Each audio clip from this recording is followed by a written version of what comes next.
تو حضرت امام جعفر صادق رضی اللہ تعالی عنہ یہ بہت بڑی ہستی ہیں. حضرت امام اعظم ابو حنیفہ، حضرت سفیان ثوری، حضرت داؤد طائی جیسے بڑے بڑے محدث امام آپ کے پاس علم پڑھا کرتے تھے. حتیٰ کہ حضرت امام اعظم ابو حنیفہ فرماتے ہیں اگر میں 2 سال حضرت امام جعفر صادق کی بارگاہ میں نہ لگاتا نا تو پھر میں ہلاک ہو جاتا.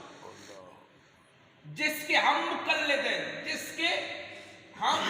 ہیں امام اعظم ابو حنیفہ کے، وہ فرماتے ہیں اگر میں 2 سال امام جعفر کی بارگاہ میں نہ لگاتا تو امام اعظم ابو حنیفہ ہلاک ہو جاتا.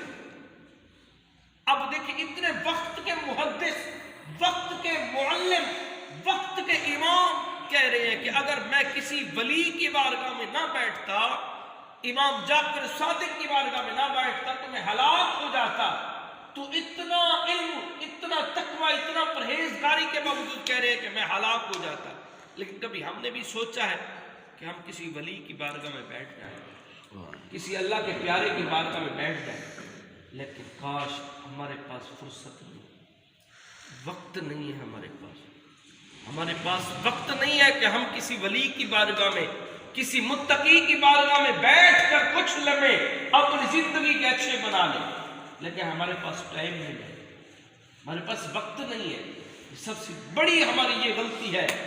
یاد رکھنا جو میں جمعہ میں بیان کیا تھا، قیامت کے دن اللہ کریم فرمائے گا یوم ندعو کل اناس بامامہم، آؤ اپنے پیر و مرشد کے ساتھ.